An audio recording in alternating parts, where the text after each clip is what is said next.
Lucas 7:11. Tem alguém nos visitando pela primeira vez? Levante a mão. Lá, nossa querida amiga. Pode dar um kitzinho de presente para ela.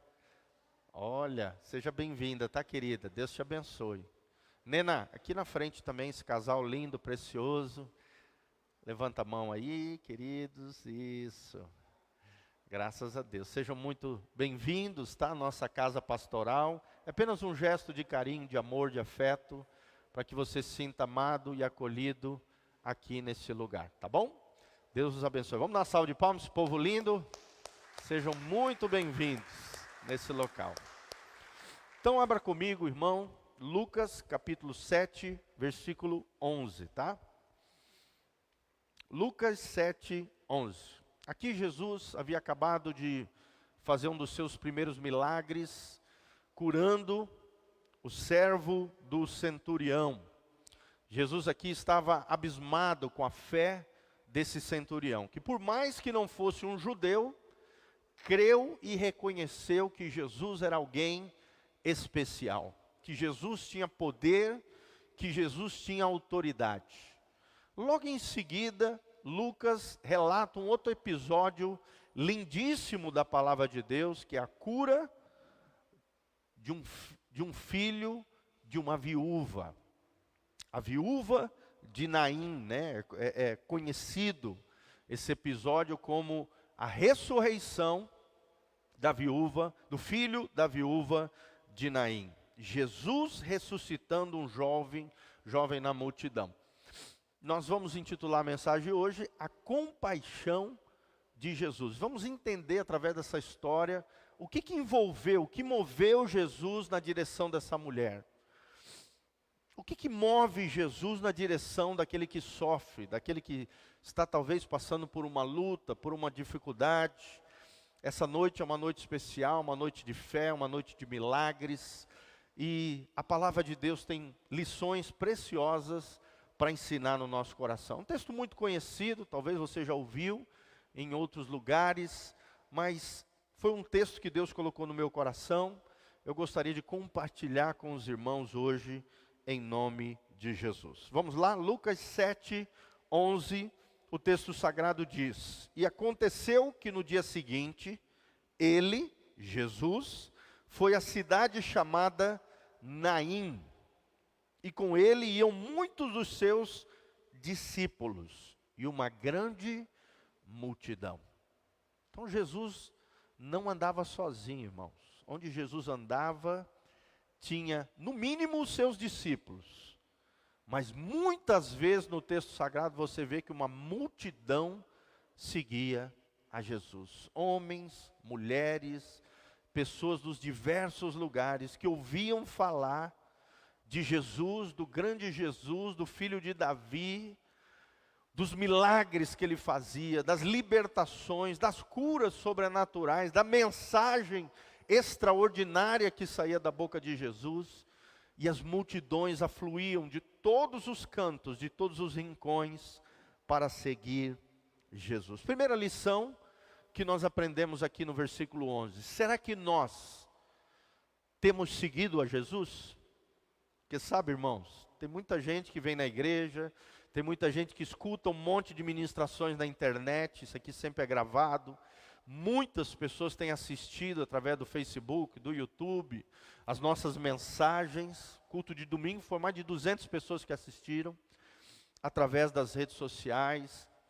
Então, irmãos, talvez você está ouvindo essa ministração através da internet, talvez você esteja aqui dentro da igreja, mas ainda não obedeceu o que Jesus tem falado para você. Será que você tem ouvido a voz de Jesus? Será que você tem seguido a Jesus? E aqui nós vemos dois grupos de pessoas. Eu quero te perguntar, quem é você? Você faz parte daquele que tem compromisso com Jesus, daquele que anda perto de Jesus, que são chamados discípulos? Será que eu e você somos discípulos de Jesus? Não somos meros seguidores por causa de milagres, de bênçãos? Ou somos realmente comprometidos com Jesus? Seguidores de Jesus, íntimos de Jesus, que ouvimos a Jesus e que obedecemos aquilo que Jesus está ensinando. Tem muita gente que é multidão, que é o milagre, que é a bênção, mas não quer uma aliança e um compromisso com o doador da bênção, que é Jesus de Nazaré. Irmão, como tem gente assim? Eu os chamo de simpatizantes do Evangelho. O Evangelho hoje caiu na graça de praticamente todo mundo.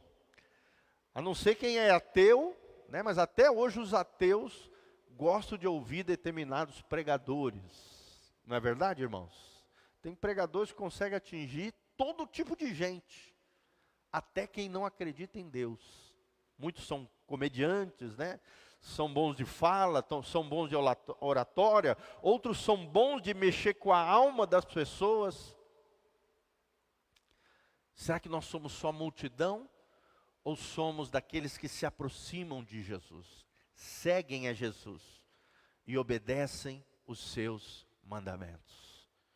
Deus te chamou para ser discípulo e não multidão. Fala comigo, Deus me chamou para ser discípulo de Jesus e não multidão. Você pode às vezes passar anos dentro de uma igreja apenas como multidão, apenas como um simpatizante do Evangelho, sem experimentar a salvação, sem experimentar o verdadeiro poder de Deus, que é uma alma, uma vida transformada pelo Senhor, de verdade. Tem gente que recebe milagre de Jesus e volta para o charco, para o lodo, para a sujeira da imundícia desse mundo, do pecado. E está trilhando um caminho de maldição, um caminho de perdição, um caminho de condenação eterna. Irmão, não basta ser multidão. Deus te chama para ser um discípulo de Jesus. Fala comigo, Deus não me chamou para ser multidão. Deus me chamou para ser um discípulo de Jesus. Seja um discípulo de Jesus. E Jesus resume em 3 verdades. Aquele que quer ser o meu discípulo, negue-se a si mesmo, tome a sua cruz e siga-me. 3 características de um verdadeiro discípulo. É alguém que nega a si mesmo. Negação. A ação de dizer não. Não para esse mundo sem Deus. Não para as filosofias equivocadas dessa terra. Não para o pecado. Não para os prazeres efêmeros, transitórios desse mundo. Não para nós mesmos, para a nossa vontade. Para que possamos realmente vivenciar a verdadeira vontade de Deus para a nossa vida. Negação, primeira característica. Segundo, cruz. E quando nós falamos de cruz, está falando de dificuldade. Cruz é morte. Cruz é sacrifício. Cruz é doação. É morte, sacrifício e doação. Será que nós temos nos doado ao Senhor? Será que temos nos sacrificado em prol do reino de Deus? Será que temos morrido para nós mesmos, a fim de que Cristo viva em nós? Paulo diz que Cristo viva em vós. Cristo em vós, a esperança da glória de Deus. Amém? Você nunca vai experimentar a glória de Deus se você não morrer para você mesmo e se você não passar pela cruz.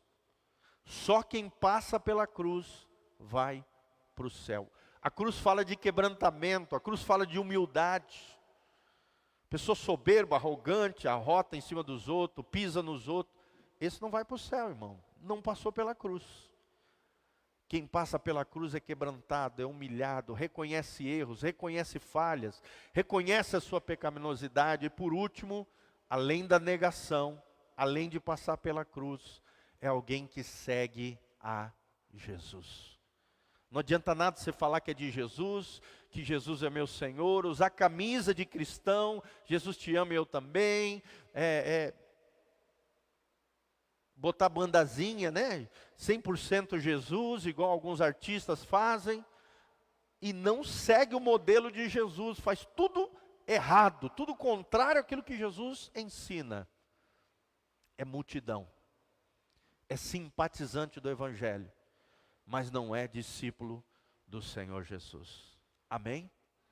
Sempre o pastor Giovanni vai estar trazendo vocês para mais perto do coração de Deus. Deus não quer que eu e você sejamos multidão. Deus quer que eu e você sejamos discípulos de Jesus. No versículo 12: e quando chegou perto da porta da cidade, cidade da onde? De Naim, eis que levava um defunto, filho único de sua mãe, que era viúva, e com ela ia uma grande multidão da cidade. Aqui, irmãos, nós não sabemos se a viúva era muito querida, ou o filho da viúva era muito querido naquela cidade. Mas uma multidão fazia essa procissão fúnebre. Era muito comum isso naquele tempo, até hoje nós temos procissões, quando alguém falece, sim ou não? Sim, né? Tem o sepultamento, depois tem a procissão, até levar para o sepulcro. Naquela época também era assim.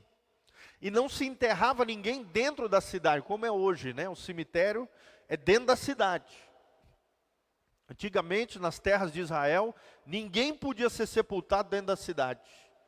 Por isso, quando Jesus chega na porta, a multidão estava saindo pela porta da cidade. E havia uma mulher que já era viúva e que perdeu o seu único filho. Irmão, viúva, ou seja, já tinha perdido o seu marido, já tinha experimentado a dor da morte, né? A sua fonte de renda naquela época eram pouquíssimas as mulheres que trabalhavam. Geralmente a fonte de renda de uma família vinha da figura masculina. Imagina só, irmão, uma mulher que já tinha perdido o marido, os seus sonhos, a sua esperança, né, o cuidado dela. Agora perdera o seu outro cuidador, que era o seu filho homem, filho masculino, homem. Como é que ia ficar essa mulher, irmão, se Jesus não tivesse entrado na história dela? Irmãos, naquele tempo não é como hoje. Hoje nós temos todo um amparo social, né? Nós temos o Bolsa Família, o Bolsa Gás, né? Tem um monte aí de amparos sociais. Se a pessoa é concursada, ela é pensionista, sim ou não? Se ela pagou uma aposentadoria, ela tem uma aposentadoria do marido. Naquela época não tinha nada disso. O Estado não dava nada. Pelo contrário, cobrava imposto e a única coisa que o Estado dava era proteção dos habitantes daquele território, daquela cidade, daquela região. Não dava nada, não tinha amparo social nenhum. É claro que ela estava nas terras de Israel e existiam leis de proteção para as viúvas e para os órfãos. A Bíblia ensinava que aqueles que tinham um pouquinho mais de recurso deveriam auxiliar, ajudar. Por exemplo, uma pessoa que tinha colheita deveria deixar um pouco dos frutos para as viúvas e para os órfãos. Mas nem todo mundo fazia isso, irmãos. Nem todo mundo fazia isso. E vocês sabem, né? O judeu, por natureza, é o quê? Mão de vaca. E o árabe? Também é mão de vaca. De que região eles eram? E são? Daquela região do Oriente Médio. Então imagina a condição dessa viúva, irmão. Por mais que tinha uma lei que amparava ela, que todos os seus entes queridos, familiares, as pessoas mais abastadas, cuidassem das viúvas e dos órfãos e do estrangeiro, diz o texto sagrado. Essa mulher provavelmente ia ficar num estado deplorável, de miséria, de ruína, seus sonhos, sua esperança, seus projetos, a sua alegria havia se acabado. E você, como é que está, meu irmão? Teu coração? Você está alegre no Senhor? Você está bem com Deus? Ou está abatido, está angustiado, precisa de um milagre na sua vida? Precisa de uma ação sobrenatural do Senhor a seu favor? está desesperado, está angustiado como essa mulher.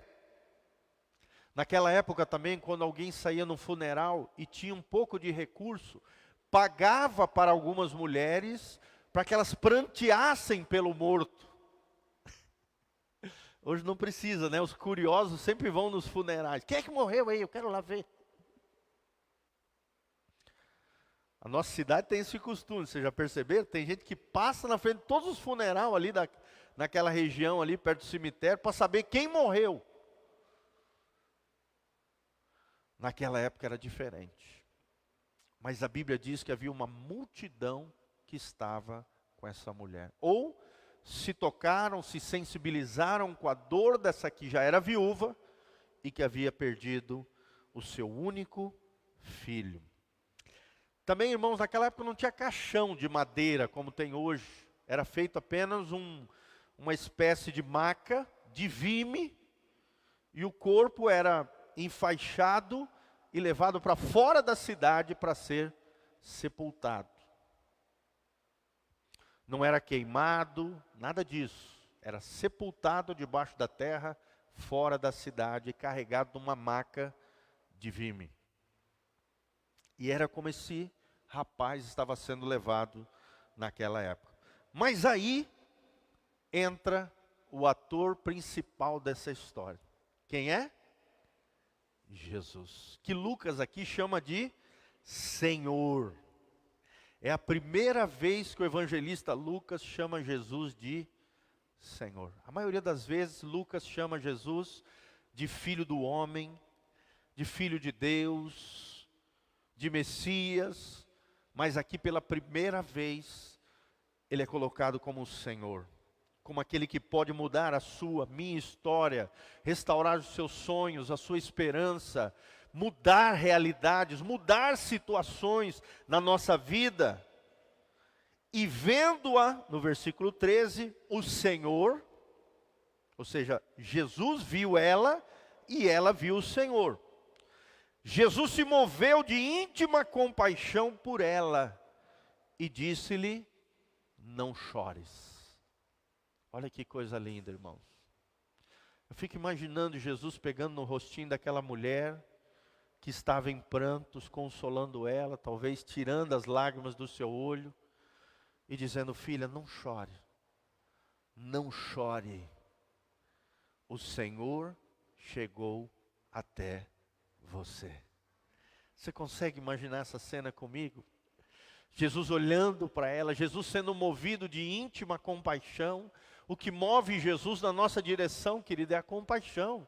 Não é porque você é bonitinho, não é porque você vem na casa na rocha, não é porque você é evangélico, que você é protestante, que você é melhor do que os outros, não.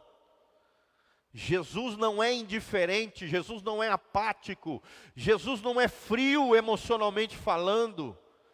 Pelo contrário, o coração de Jesus incendeia a nosso favor. Jesus é movido de compaixão por aqueles que Ele ama. E Jesus ama você, querido. Você que está sofrendo, você que está padecendo algum momento de dificuldade, está passando por alguma tribulação, você que pensa que não vai dar conta, você que pensa que tudo acabou, que o seu sonho terminou. Jesus está entrando na sua vida e dizendo: filho, filha, não chores. Eu, o Senhor Jesus, estou contigo. Não chores, irmãos. Tem gente que fica chorando a vida toda e não muda. Não estou falando desse choro, eu estou falando do choro com uma causa justa.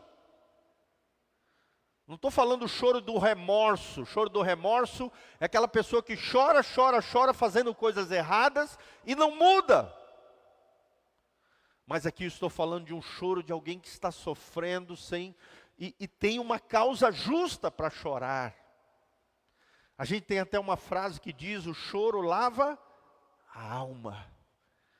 Provavelmente essa mulher que já havia chorado alguns anos atrás com a morte do seu marido, é lavada novamente na sua alma ao perder o seu único filho. Mas Jesus vem e a consola: filha, não chores. Amém? Estou aqui nessa noite para dizer para você: filho, filha, não chore. Alegre-se no Senhor. Neemias 8:10, a alegria do Senhor é a nossa força. A Bíblia diz no Salmo, né, o choro pode durar uma noite, mas a alegria vem pela manhã. Deus é um Deus que nos renova a cada manhã. As misericórdias do Senhor se renovam sobre a nossa vida. E isso é a causa de nós não sermos consumidos pela dor, pelo sofrimento, pela angústia, pela tentação, pela tribulação, pelo diabo, pelos demônios, pelo pecado. Não! A alegria brota pela manhã. Deus olha para mim e para você e fala: filho, não chores. Eu estou contigo. Nós vemos a sensibilidade do Mestre, a sensibilidade de Jesus. Tem até um livro do Augusto Cury, ele fez 5 livros chamados Análise da Inteligência de Cristo. Ele era um homem ateu, não acreditava em Deus, mas quis ele escrever 5 livros, fazendo uma análise psicológica da pessoa de Jesus de Nazaré. E escrevendo essa obra, a Análise da Inteligência de Cristo, ele é um doutor em inteligência emocional, um preletor internacional, é um dos maiores escritores do Brasil, você com certeza já ouviu falar dele. Ele se converteu olhando para a vida de Jesus. Hoje ele é irmão nosso, amém? Hoje ele é crente, porque ele percebeu que Jesus é o mestre da sensibilidade. Um dos livros dele se chama O Mestre da Sensibilidade. Tem o Mestre do Amor, o Mestre da Sensibilidade. São 5 volumes de livro que falam de 5 principais características de Jesus. Um Jesus sensível, um Jesus que se move, um Jesus que não é indiferente, um Jesus que não é apático. A apatia é a incapacidade de sentir a dor, a indiferença, né? E a empatia é a capacidade de se identificar com o outro, de se ligar à dor do outro e fazer algo a respeito. Tem gente que tem apatia, sofre dores, dificuldades e não sente nada, nem sobre si ou sobre os outros, muito menos sobre os outros, né? Mas tem pessoas que são empáticos, que se sensibilizam com a dor dos outros. Irmão, só pode julgar alguém aquele que já pisou nas mesmas sandálias. Sim ou não? Fala comigo, eu só posso julgar alguém se eu pisei nas mesmas sandálias que ele. Julgar as pessoas é fácil. Só que você só tem direito de julgar alguém se você pisou nas mesmas sandálias que aquela pessoa. Ou seja, se você conhece realmente a história e a trajetória daquela pessoa. E nós sabemos que ninguém conhece totalmente, plenamente a história de ninguém. Só Deus tem esse poder. Amém? Nós somos como pessoas que estão dentro de um trem, olhando a vida pela janela. E a vida vai passando.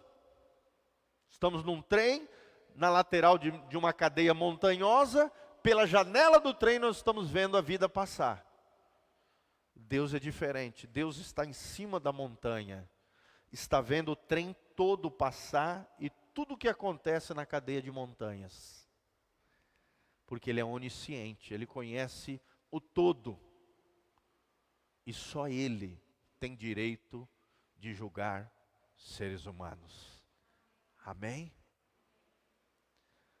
Então tome muito cuidado. Em vez de fazer julgamento, crítica, murmuração, fofoca, não faça isso, meu irmão. Se sensibilize, seja movido de compaixão, se coloque como intercessor, clame em favor dos outros, em vez de ficar emitindo juízos temerários, porque com a mesma vara de medida que você medir os outros, você vai ser medido pelo Senhor dos Exércitos.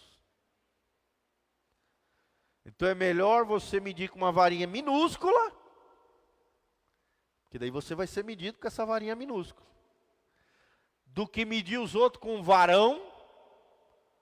Deus vai pegar essa mesma medida e vai julgar você.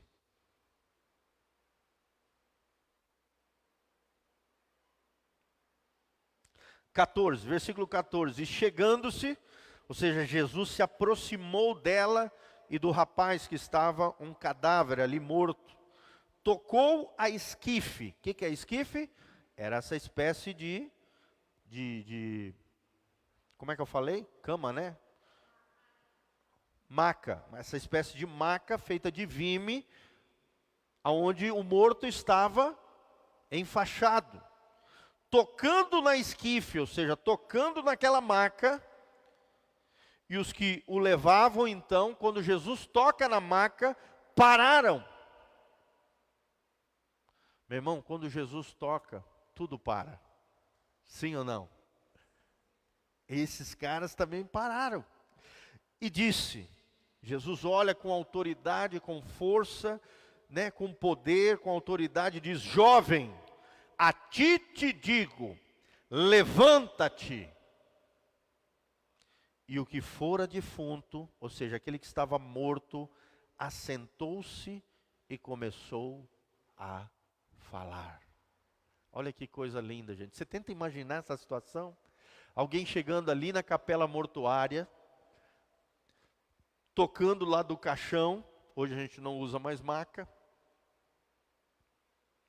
O caixão aberto, e de repente alguém diferente, iluminado, chega e fala: morto, levanta-te. E o defunto que está ali dentro do caixão, se levanta, sai do caixão e senta. E começa a falar com o povo no funeral. Vocês tentam imaginar essa cena, irmãos? Foi o que aconteceu com Jesus. Talvez seus sonhos, a sua esperança, as suas lutas, né, dificuldades parecem, né, que se esvaíram, foram destruídas, né? Seus projetos de futuro, assim como essa mulher, a dor parece que tem te assolado, o sofrimento tem se aproximado. Irmãos, Jesus olha para mim e para você e fala: meu filho, para de chorar. Meu filho, se levante com a minha palavra. Meu filho, comece a falar. Aquilo que está morto vai se levantar em nome de Jesus. Amém? Aquilo que parece não ter vida, não pode resistir ao Senhor da vida. Quem é o Senhor da vida? Jesus. Quem foi que disse lá em João 11? Eu sou a ressurreição e a vida. Aquele que crê em mim, ainda que esteja morto, viverá. E é tremendo que tem 3 episódios de ressurreição nos evangelhos, nos 4 evangelhos. Jesus ressuscita a filha de Jairo, dizendo: Talita cumi. Em outras palavras, aqui foi aramaico. Jesus disse: menina, levanta-te. E a menina se levantou, e um dos principais da sinagoga teve a sua filha ressuscitada. O outro episódio foi um dos melhores amigos de Jesus, Lázaro, que já estava 4 dias como um defunto, fedendo, com faixas também ao seu redor. Por isso que a gente sabe que eles usavam faixas para sepultar os seus mortos. Além de fedendo, ele estava todo enfaixado. E num sepulcro por 4 dias, Jesus disse: Lázaro, sai para fora. E o que aconteceu?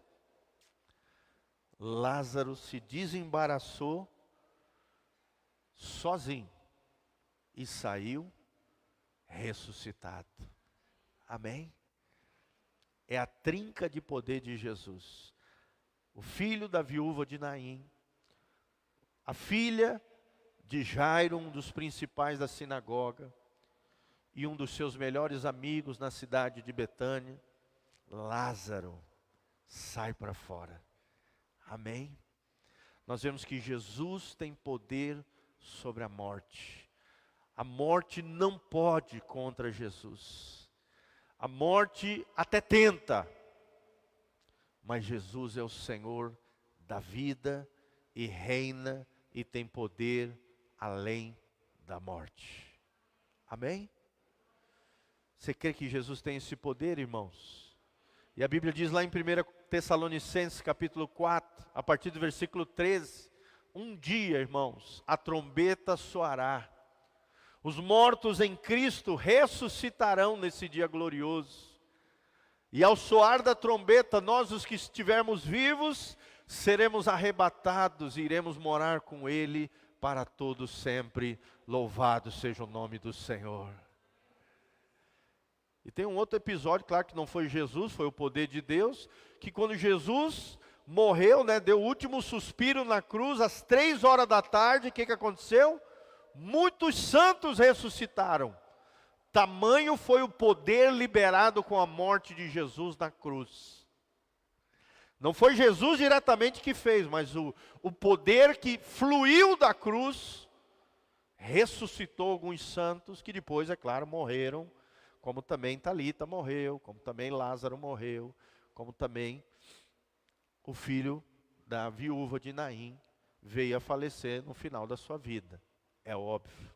Amém? Mas um dia, muitos ressuscitarão para nunca mais morrer. Eu quero participar desse episódio, irmãos. Você também? É o dia que os teólogos chamam do dia da glorificação. Um dia onde nós seremos glorificados. 1 Coríntios 15. Nossos corpos mortais se revestirão de imortalidade. Aquilo que é corruptível se revestirá de incorruptibilidade. E tragada será a morte, o aguilhão da morte, porque o anzol que segura a morte é o pecado. Jesus venceu o pecado, Jesus venceu a morte, Jesus é as primícias, ou seja, os primeiros frutos daqueles que ressuscitam e vivem para todo o sempre. Amém? Quem quer fazer parte desses frutos de Deus aí? Levanta a mão e fala: eu quero subir no arrebatamento, ou ser ressuscitado com Cristo, em nome de Jesus. Somente discípulos de Jesus ressuscitarão ou serão arrebatados. Se estivermos vivos, seremos arrebatados, transladados, raptados, como diz a Bíblia. Se estivermos mortos, o nosso espírito já vai estar lá na glória, mas vai se unir com um novo corpo glorificado, o corpo novo, poderoso, glorioso que Jesus tem hoje. Um corpo já não sujeito a pecado, a morte, a dores, mazelas, tudo isso que a gente sofre aqui na terra, não vai ter mais, irmão. Esse corpo,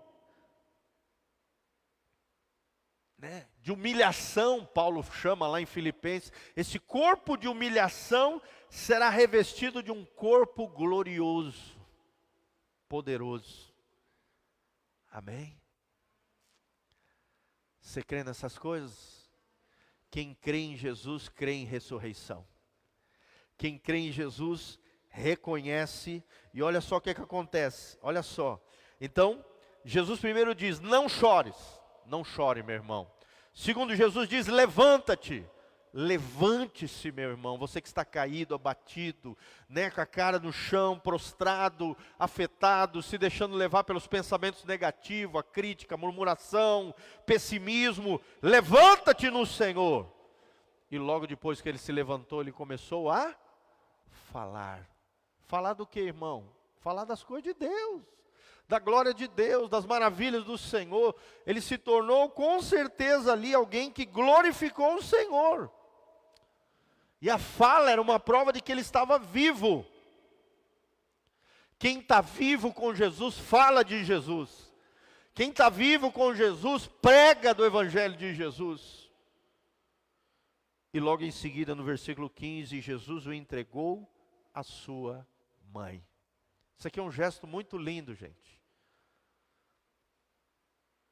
Jesus entrega sonhos de novo para mim e para você. Jesus entrega projetos que estavam mortos de novo na nossa mão. Jesus entrega a esperança, talvez, que você tinha perdido. Jesus restaura aquilo que você já não acreditava mais. Jesus nos entrega novamente na mão. Jesus é aquele que nos entrega a mão, traz de volta aquilo que se perdeu, restitui, restaura as coisas. Aqui nós vemos a restauração do sonho, do plano, do projeto, da esperança, da vida para aquela mulher. E aí no versículo 16, e todos se apoderou o temor e glorificavam a Deus, dizendo: um grande profeta se levantou entre nós e Deus visitou o seu povo. Amém? Quem quer ser visitado pelo Senhor no ano de 2022? Quem quer ser visitado pelo Senhor? O Espírito Santo já mora dentro de nós. Mas isso não significa que Deus não possa visitar eu e você de forma mais copiosa, mais poderosa. Assim como um rio já tem água, não significa que mais água do céu não possa cair sobre um rio e enchê-lo ainda mais com o volume de água. Sim ou não, irmãos? É o que Deus quer fazer. Você já tem água dentro de você, mas Deus quer que as águas de Deus transbordem através de você. Que quando você vê a manifestação do milagre, da bênção, da glória de Deus sobre a sua vida, um temor reverente, santo diante do Senhor, seja gerado no seu coração e você glorifique a Deus pelos grandes feitos do Senhor. Nós saímos alguns dias de férias, né? Férias sim, uma férias para visitar os parentes e tal.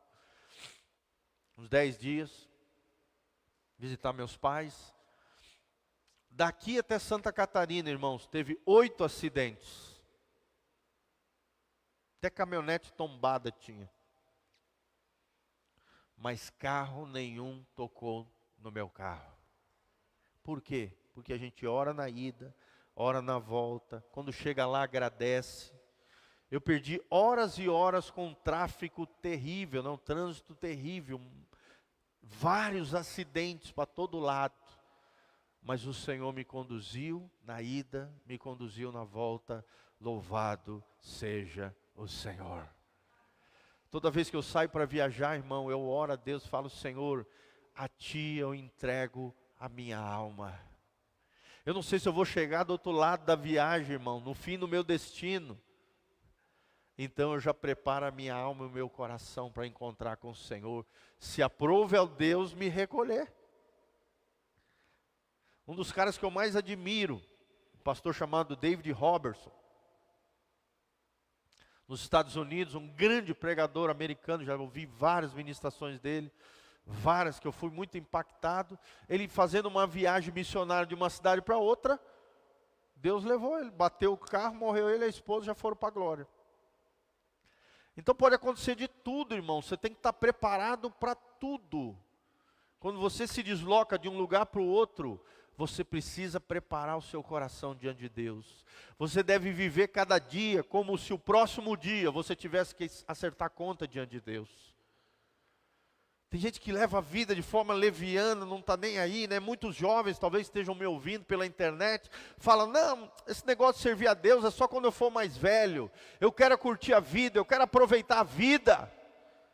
Talvez chegue a sua morte antes do tempo, e aí você vai ter que prestar conta com o Senhor. Talvez não haja tempo de você restaurar a tua vida e o teu coração com Deus, meu irmão.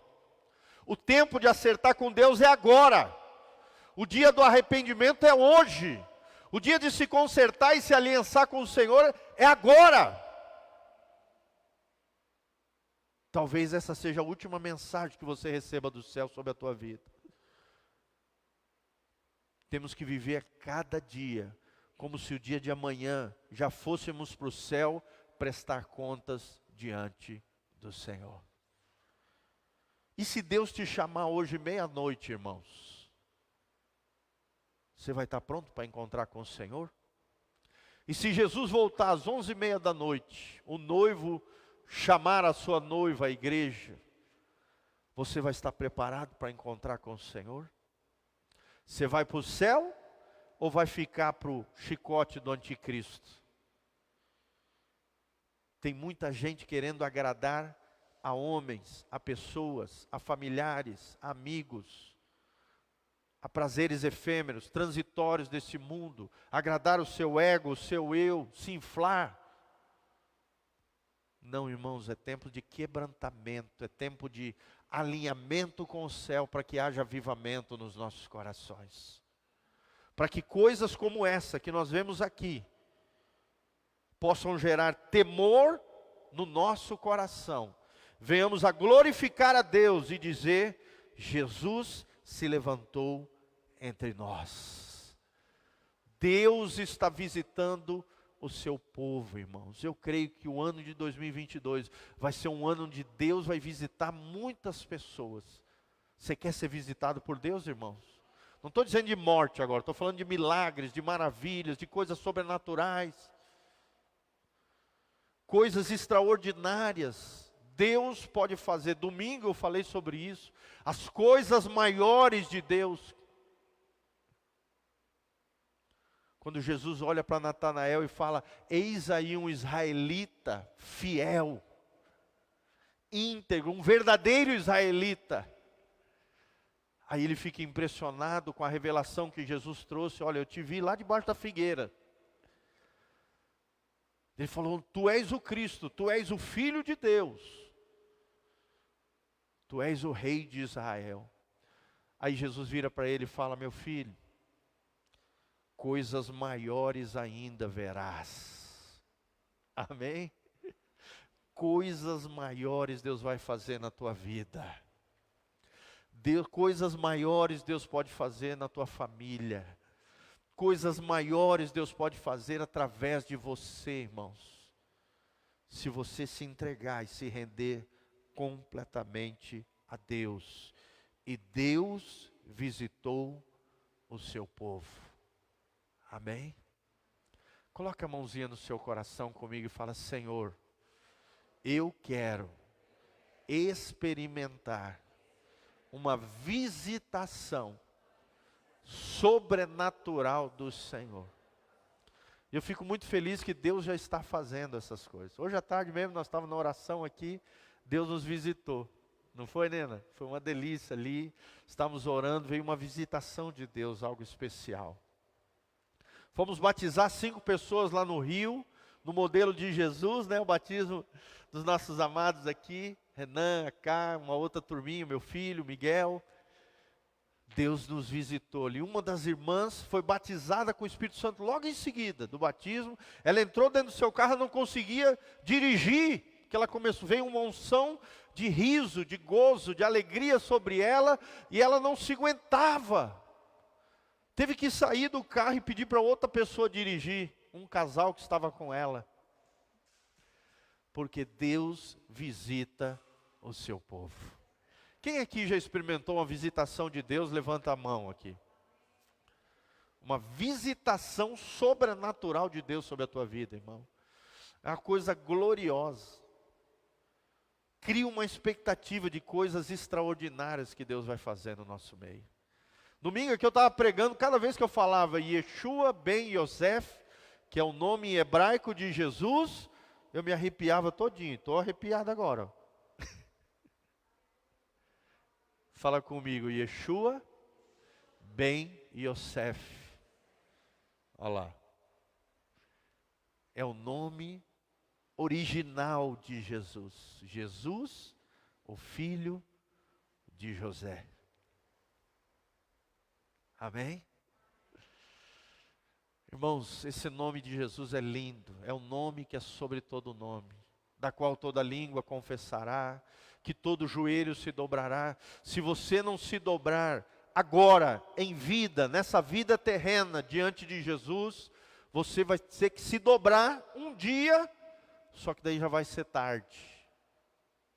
Vai ser no dia que Jesus vai ressuscitar os ímpios, no que a Bíblia chama de julgamento do grande trono branco. Os livros serão abertos, diz lá em Apocalipse, contando as obras más dos homens. Cada um será julgado pelas suas más obras, escritas nos livros, provavelmente pelos anjos de Deus. Olha só, irmão, tudo que você faz de errado é escrito nos livros de Deus. E isso só é apagado se sobre você tiver o sangue de Jesus. Um compromisso com Jesus. Uma vida debaixo da graça e do sangue de Jesus. Senão um dia você vai ter que prestar conta de todas as obras más que você fez. Os livros serão abertos, os homens serão julgados, e aqueles que não forem encontrados no livro da vida, e o que a Bíblia deixa que entender ali, que nenhum vai ser, porque a ressurreição dos ímpios, serão lançados no lago que arde com fogo e enxofre. É interessante que, nesse dia, todos, até aqueles que não creem em Jesus, aqueles que não confiam na graça de Deus, na obra da cruz, que acreditam que Jesus é apenas uma invenção humana, um Jesus histórico, ou um líder de movimento social, mas não é o Senhor e Salvador da sua vida, vai ter que dobrar o joelho e reconhecer que Jesus é o Senhor, para que Deus seja glorificado na pessoa do Filho. Então é melhor dobrar o joelho agora, ou lá no juízo do grande trono branco? Agora. Dobre o joelho agora, creia agora, viva agora, se renda agora, se entregue agora, se quebrante agora, se arrependa agora. Porque senão talvez lá para frente seja tarde. Amém? Eu não quero ficar para chibata, para o chicote do anticristo. Olha olha todo esse caos, né, que o Covid está gerando no mundo inteiro. Olha tudo isso que a humanidade está sofrendo. Isso aí é tudo fichinha, irmão, perto do que ainda vai acontecer no que a Bíblia chama de tribulação. Fala comigo, é fichinha. É fichinha. Comparado aos juízos terríveis que virão sobre a terra, no período que a Bíblia chama de tribulação, 70ª semana de Daniel, ou semana 70 de Daniel. Fala comigo, Deus me livre.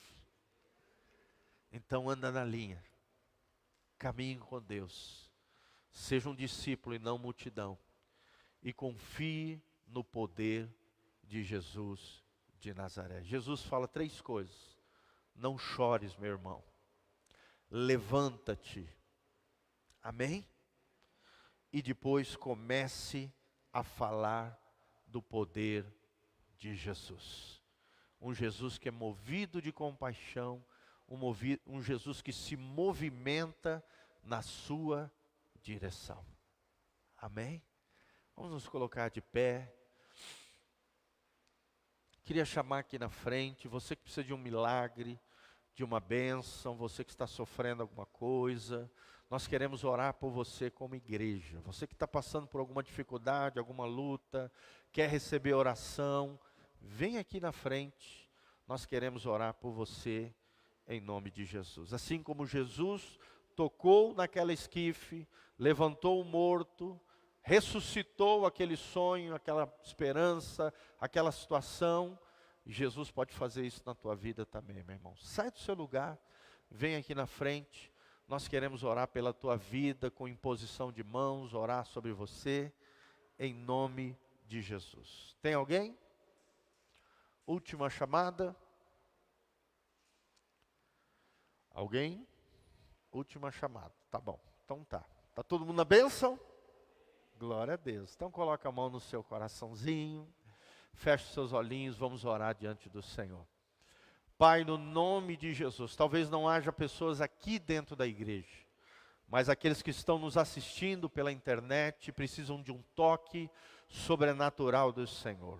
Assim como os meus irmãos, nós que estamos aqui, eles também precisam de uma visitação de Deus gloriosa, poderosa, copiosa sobre a vida deles agora, em nome de Jesus. Assim como Jesus tocou, ó Deus, nesse moço que estava morto, ressuscita sonhos, planos, projetos, situações que haviam sido perdidas, situações que precisam ser revertidas, ó Deus, problemas que precisam ser solucionados, enfermidades que precisam ser banidas, retiradas, curadas, pelo poder de Deus, milagres financeiros, milagres na família, milagres nas emoções, ó Deus, toda ação de demônios, toda obra do inferno, tudo aquilo que tem promovido a morte, a desgraça, tem tirado a vida, a alegria, gerado angústia, a dor, o sofrimento, o mal, sai no nome de Jesus. Que os meus irmãos possam se levantar no Senhor, se levantar espiritualmente, se levantar emocionalmente, se levantar em fé e coragem diante de Deus. Senhor, abre os céus, que os céus beijem a terra, Pai, que a Tua glória se manifeste sobre os Teus filhos, manifestando a Tua graça, a Tua unção, o Teu poder sobre todo aquele que crê, Pai. Eu te peço isso de todo o coração, faz a Tua obra, Senhor, nesse lugar, abençoa o Teu povo, ó Deus, a começar com cada um de nós, usa-nos, ó Deus, como o Senhor usou Jesus, o Teu Filho amado, e Ele é o nosso modelo, Ele é a nossa referência, que possamos estar cheios do Senhor da vida, que ao tocarmos pessoas, mudemos realidades, que ao tocarmos, ó Deus, em situações sejam revertidas pelo poder do Cristo ressurreto. Que o Teu Espírito Santo flua através de nós, que rios de água viva fluam através de nós, que haja vida onde está morto, que haja restauração onde foi quebrado, que haja reparo, que haja restituição, em nome de Jesus de Nazaré. O Jesus da palavra, o Jesus dos evangelhos, é nele que nós cremos, no Senhor da vida, no doador da vida, onde a morte não impera, a morte não prevalece, mas sim a vida de Deus.